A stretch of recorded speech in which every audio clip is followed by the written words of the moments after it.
Ini udah 16.000 loh. Kemarin Ya, karena itu kalau rupiah itu berlaku sampai ke negara lain. Nah, rupiah kita cuma berlaku sampai di Bandara Cengkareng. Setelah itu nggak ada orang yang pakai rupiah kan. Jadi sebetulnya ada frustrasi. Tapi kita melihat pelan-pelan. Frustrasi ini disebabkan oleh apa? Sebagai bangsa yang dilatih berpikir, mendalami problem, kita bayangkan bahwa kesadaran tentang visi kebangsaan itu nggak ada. nggak ada. Shared visionnya nggak ada. Nah, itu dia. Imajinasi yang dipertukarkan seluruh anak bangsa dan elit terutama itu nggak ada. Ya. Saya kira itu yang mesti kita bahas lebih dalam kan. Kita kehilangan potensi untuk mengucapkan kita pernah berpikir loh. Di awal kemerdekaan kita seluruh pendiri bangsa kita ada orang-orang yang berpikir. Sekarang mereka itu hilang di dalam ingatan sejarah kita. Karena masuk dalam pragmatisme itu, menganggap bahwa politik itu adalah soal bancakan aja tuh. Nah, kita sebetulnya mulai merasa bahwa kaderisasi politik itu berhenti selama 10 tahun itu. Itu yang menerangkan tadi indeks demokrasi makin turun karena nggak ada value di dalam demokrasi. Oke guys, assalamualaikum warahmatullahi wabarakatuh. Kembali lagi di channel Kak Mbas LJ. Ini ada video menarik dari Bang Deddy Sitorus dan juga Bung Rocky Gerung guys. Ini membahas apa dan membahas negara gimana di tahun 2025 guys. Karena ini sudah di penghujung tahun guys. Sudah hari-hari, detik-detik, jam per jam sudah mulai bergulir ke 2025 guys. Wow, semangat tahun baru Indonesia kita guys. Semoga tetap maju dan juga sejahtera menyongsong 2045. Tegas. Ya. Dulu Bung Karno sengaja memutuskan tidak mengeruk sumber daya alam karena yang menyiapkan anak-anak bangsa dulu. Dia membuat yang namanya pola pembangunan semesta berencana. 300 lebih dokter dikumpulkan untuk menyusun satu rencana Indonesia jangka panjang. Pak Harto pun masih pakai 5 tahunan. Karena semua negara setelah Perang Dunia Kedua itu kan masuk semua punya sistem perencanaan, kan gitu nih. Tetapi sekarang kita dihantui oleh apa? Presiden itu cuma per 5 tahun. Jadi siklus hidupnya hanya 5 tahunan. Tidak pernah ngebayangkan Indonesia masa depannya kayak apa. Tadi saya ingat tuh, coba kita minta misalnya Pak Jokowi itu datang ke Gedung Pola tuh. Apa tuh Gedung Pola, Pak Jokowi atau Pak Prabowo? Mungkin Prabowo ngerti. Kan Bung Karno menjadikan Gedung Pola di Jalan Proklamasi itu sebagai tempat untuk membuat pola Indonesia tuh. Itu dasarnya kan. Jadi dari awal sebetulnya nation state kita dibangun dengan sesuatu yang ada polanya, patternized nation itu kan. Itu kemudian hilang, terutama dalam 10 tahun terakhir ini nggak ada pola. Tiba-tiba ada ide untuk bikin proyek mercusuar, PSN segala macam, langsung ke situ tuh, tanpa tahu efek pada lingkungan, tanpa tahu efek pada perempuan, tanpa tahu bahwa itu akan menggerus APBN kan. Jadi cara berpikir yang ada pattern itu saya kira yang nggak ada hari ini. Nah, itu yang juga menyebabkan bangsa yang tidak ada pola itu akhirnya jadi fufu-fafa. Fufu-fafa artinya pura-pura paham. Jadi ngacak ya, semuanya kayak apa namanya ya, kayak apa kira-kira yang pantas nyebutnya ini, dia reaktif saja gitu ya. Tiba-tiba muncul, oh bikin IKN, oh bikin ini gitu ya. Padahal misalnya nih kalau kita lihat nih, oke, kita senang punya jalan tol. Oke, dari ujung Sumatera sampai ujung Pulau Jawa senang punya jalan tol. Tapi pernah nggak kita lihat bahwa pertumbuhan ekonomi di daerah-daerah yang dilalui tol justru menyusut. Ini hancur semua ini. Saya kasih cerita singkat ya. Satu waktu saya naik ke Gunung Rinjani itu, turun malam-malam, lalu bertemu dengan supir angkot. Dia bilang begini, saya lagi ngomong, dia kenalin nama saya. Oh Pak Rocky ya? Kebetulan Mbak, saya mau bercerita. Apa cerita? Saya dalam 3 bulan ini sudah 6 kali bawa ibu hamil dan melahirkan di jalan itu kan. Jadi dia ikut jadi bidan di situ kan. Saya bilang kenapa begitu? Karena jalan dari desa terakhir di kaki Gunung Rinjani itu ke kota kabupaten itu berlubang, tidak dibangun. Padahal ada goncang akhirnya brojol. Jadi untuk mempercepat tiba di rumah sakit di kabupaten, ya diminta oleh keluarga diminta agak cepat tuh karena udah bukaan keberapa, keempat yang ada bukanya. Jadi sebetulnya kita bangun jalan punggung tapi jalan rusuknya nggak dibangun. Yes. Itu masalahnya. Problemnya di sana. Dan itu artinya potensi generasi yang harusnya tumbuh harapan bonus demografi akhirnya jadi semacam tragedi di atas bak terbuka supir angkot ini kan. Itu yang menunjukkan pada kita bahwa pemerintah ini tidak punya tadi visi yang betul-betul komprehensif. Dan itu juga berlaku dalam banyak hal. Jadi semua praktek yang didasarkan hanya pada tadi, lihat ini bangun, lihat itu bangun, tanpa tahu bahwa kebutuhannya kapan. Jadi keinginan untuk memamerkan itu mendahului kemampuan untuk menghitung. Itu kira-kira yang terjadi. Jadi absurd ya. Jadi ambil contoh lah begini misalnya. Itu 84% pajak kita itu dari natural resources. Dan bisa dikatakan hampir 75% orang kaya Indonesia juga berbasis sumber daya alam, kan manufaktur. Betul. Ya. Kita lihat juga misalnya daerah-daerah di mana natural resources itu ada, justru daerah-daerah paling miskin, paling banyak konflik, dan paling nggak mendapat manfaat gitu. Jadi ini kan berarti ada yang salah dengan cara kita mengelola sumber daya alam ini. Saya lihat frustrasi Sri Mulyani sebagai kasir itu kan. Tadi juga dia bilang, ya saya akan kejar sampai ke mereka yang tidak bayar pajak karena mengambil keuntungan dari bisnis ilegal. Jadi logikanya bisnis ilegal ini betul-betul lukratif, banyak untungnya, maka akan dikejar pajaknya oleh Sri Mulyani. Lo bisnisnya ilegal, mestinya ditangkap. Bukan malah dipajakin. Kalau begitu orang akan anggap, oke, gue berbisnis ilegal, nanti dihitung aja, gue bayar pajak. Aman dong gitu. Jadi karena frustrasi udah nggak tahu bikin apa tuh. Nah, Ibu Sri Mulyani yang punya pengetahuan sebetulnya tentang makro mikro linkage makro mikro itu juga nggak ada udah imajinasinya udah imajinasi hilang, nggak ada akalnya lagi. Kita akan masuk ke 2025 dengan kehilangan imajinasi. Nah, itu penanda pertama kita akan tumbuh seadanya, tetapi keseadaannya itu akan terkejar oleh frustrasi sosial. Karena kelas menengah makin frustrasi itu, mak setiap kali buka dompet tinggal 20.000, padahal masih 2 minggu dia mesti antar anaknya ke sekolah kan. Jadi saya kira itu sesuatu yang sebetulnya secara fundamental itu berbahaya.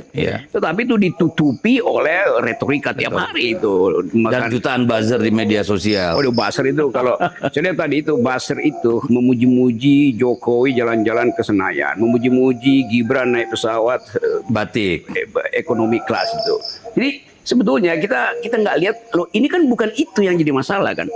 Outputnya yang dan pada akhirnya juga netizen yang anti pemujaan itu balas bahwa ya Gibran kemampuannya dia cuma parah banget katanya. Jadi ini kita baru bahas dari sisi ekonominya saja loh. Sisi ekonomi saja tidak terlalu memberi kita harapan kan gitu nih. Masuk lagi ke keuangan negara. Sampai hari ini itu defisitnya sudah hampir 400 triliun. Untuk tahun depan defisit itu diperhitungkan sudah sampai 1.500 triliun. Lalu dari mana kita akan berharap 2025 akan lebih baik? Kelihatannya pemerintah berupaya untuk nego dengan presiden baru Amerika tuh, Donald Trump. Dan mungkin sekali Sri Mulyani akan pergi ke situ, bujuk supaya Indonesia bikin semacam perjanjian dagang baru untuk memungkinkan untung dua arah itu, comparative advantage istilahnya. Kayak yang kita dapat untuk tekstil dulu. Tetapi kan bukan itu yang jadi problem kita kan. Di belakang ide itu kelihatannya hanya ingin membujuk Amerika supaya itu Cina akan masuk ke Asia Pasifik, mending dengan Indonesia aja tuh. Loh sebelumnya justru Pak Prabowo ke sana mau ikut BRICS, gimana mungkin? Jadi kontradiktif. Konsepnya apa itu coba? Jadi kita lihat bagaimana polisi itu disusun hanya karena kepanikan. Uang nggak masuk, basis pajak kita itu rasionya tidak bertambah tuh. Mereka yang di teks amnestikan itu justru makin ponga. Jadi soal itu yang akan terbaca nanti minggu depan mungkin. Setelah selesai Natalan, Tahun Baru itu mulai kelihatan gimana kesulitan ekonomi itu akan gerah bangsa ini. Gitu Dedi. Bayangannya kan PHK itu akan terus terjadi. Itu akan bertambah terus. Bahkan tuh mantan presiden yang kemarin sebelum turun sudah menakut-nakuti, awas lo PHK akan hancur. Bukannya merasa bertanggung jawab, malah nakut-nakutin kan. Nah ini kan problem besar sekali untuk kita. Pertanyaan saya kemudian, katanya mau mencapai Indonesia emas, modal kita hanya sumber daya alam. Ya, manufaktur kita itu terjadi di deindustrialisasi itu udah bertahun-tahun.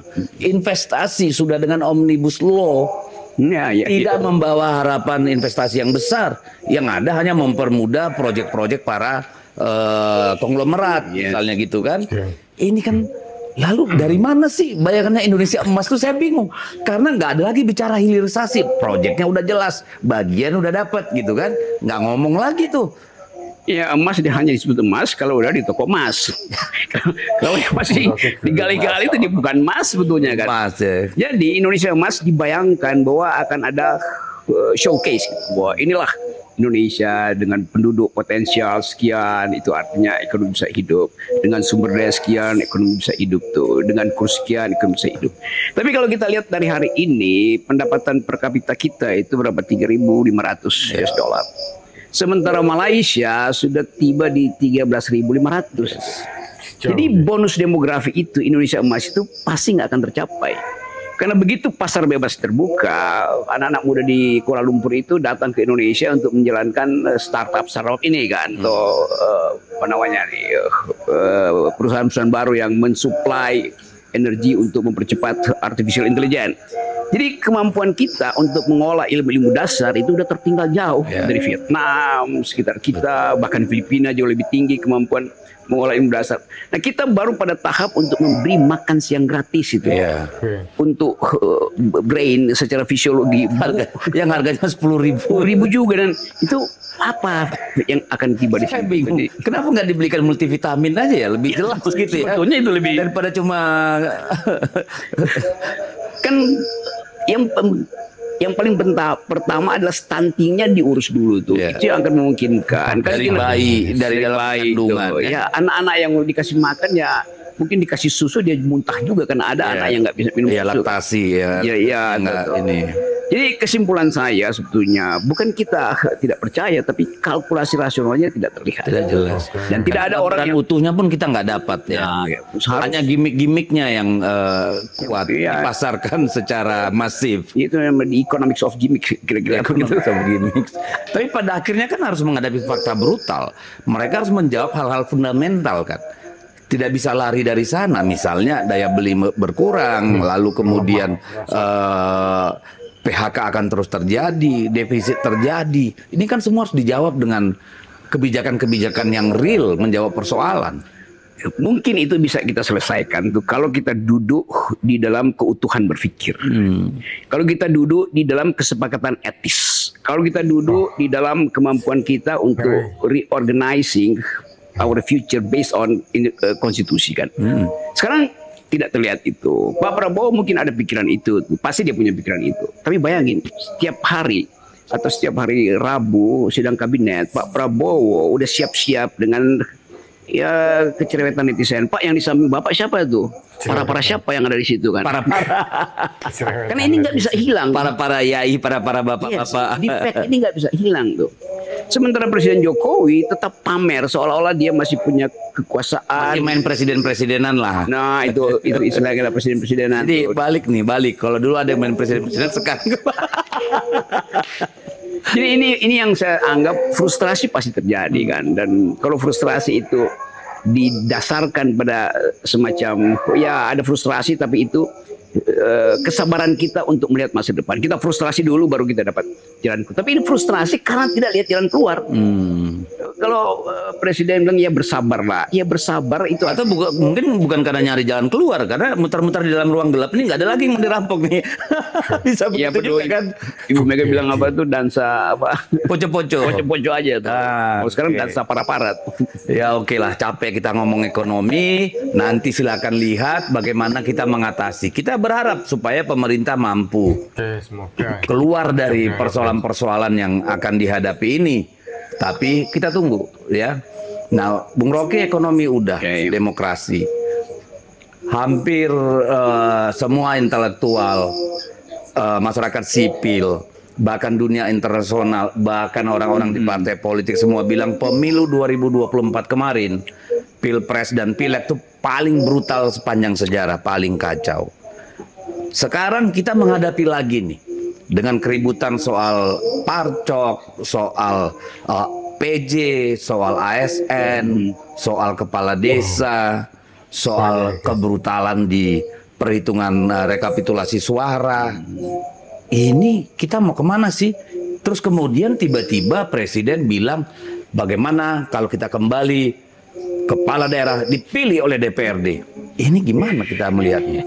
Oke guys, alhamdulillahirobbilalamin guys. Itu tadi analisis singkat dari Bung Rohik Gerung dan juga Bung Deddy Sitorus guys, ini menanggapi apa ya, kejutan-kejutan di 2025 guys. Karena tidak terasa kita sudah detik demi detik, hari demi hari atau apalah, pokoknya gitulah. Kita sudah mulai tipis menuju tahun baru 2025 guys. Dan ini analisis pemerintahan di 2025 guys, karena apa ya, ada sentilan-sentilan untuk Pak Presiden juga mantan presiden guys, dan juga presiden-presiden yang terdahulu mulai dari Pak Soekarno guys. Karena Indonesia di era dulu itu dibangun dengan orang-orang pintar hebat yang apa ya, mau memikirkan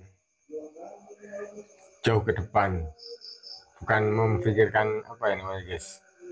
Kalau sekarang kan namanya itu ada satu periode sampai 2 periode, yaitu satu periode 5 tahun guys. Dan yang disindir atau yang dievaluasi ini sekarang apa ya, elit-elit petinggi di Indonesia itu cuma memikirkan jangka 5 tahun ke depan saja guys, bukan memikirkan untuk Indonesia ke masa depan, untuk anak cucu atau menuju 2045 lah guys, gitu lah pokoknya guys. Dan juga analisisnya akan dari 2025 akan apa ya, PHK pun akan semakin banyak, dan juga penurunan yang dari ekonomi tengah akan merosot lagi juga banyak guys. Ini itulah analisisnya guys. Tentu kita semua mengharapkan Indonesia di 2025 tetap lebih maju dan pemerintah bisa mengatasi dengan sebaik-baiknya guys. Oke, wassalamualaikum warahmatullahi wabarakatuh. Gambas LJ.